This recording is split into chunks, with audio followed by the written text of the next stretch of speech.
महाराष्ट्र शासन विचारांचा मान, संस्कृतीची शान, आपला अभिमान. गोदा ते नर्मदा जलयात्रेचे कृषी पेट्रोलियम वर्षी फाटा येथे स्वागत करण्यात आले.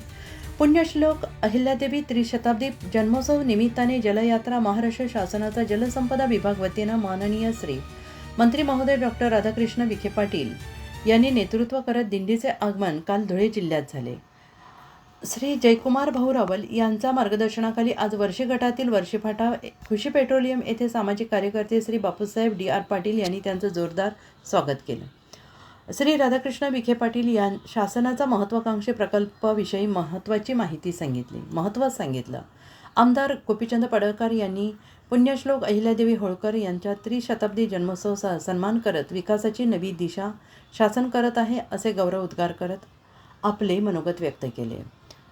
जलसंपदा मंत्री महाराष्ट्र राज्य राधाकृष्ण विखे पाटील, राज्यसभा खासदार श्री रामभाऊ बडकुटे, विधान परिषदेचे आमदार श्री गोपीचंद पडळकर, श्री शिवदास बिडकर, हरिभक्त परायण श्री मंडलिक महाराज डॉक्टर पंकज दिवटे, महिला आणि बालकल्याण सभापती जिल्हा परिषद धुळे ज्योती देवीदास बोरसे, जिल्हा परिषद सदस्य नथा आबा वारुडे, कार्यकारी अभियंता श्री अनिल सूर्यवंशी, कार्यकारी अभियंता श्री ईश्वर पठाण, कार्यकारी अभियंता श्री संदीप पवार, कार्यकारी अभियंता श्री देवेंद्र अग्रवाल, सरपंच तावखेडा श्री विजय पाटील, सरपंच सुखवत श्री मधुकर पाटील, सरपंच दत्ताने श्री राहुल पाटील, श्री सुमित बोरसे, श्री संकेत बोरसे, निशांत बोरसे, दिलीप पाटील, भटू बोरसे, लोटन राजपूत आणि वर्षी गटातील पदाधिकारी, सरपंच, उपसरपंच, कार्यकर्ते, ग्रामस्थ, धनगर समाजातील बांधव मोठ्या संख्येनं उपस्थित होते आणि जलसंपदा विभागातील अधिकारी कर्मचारी उपस्थित होते. या कार्यक्रमाचे उत्कृष्ट सूत्रसंचालन श्री यशवंत निकवाडे यांनी केले, तर प्रास्ताविक आणि आभार श्री उमेशभाऊ वाडिले यांनी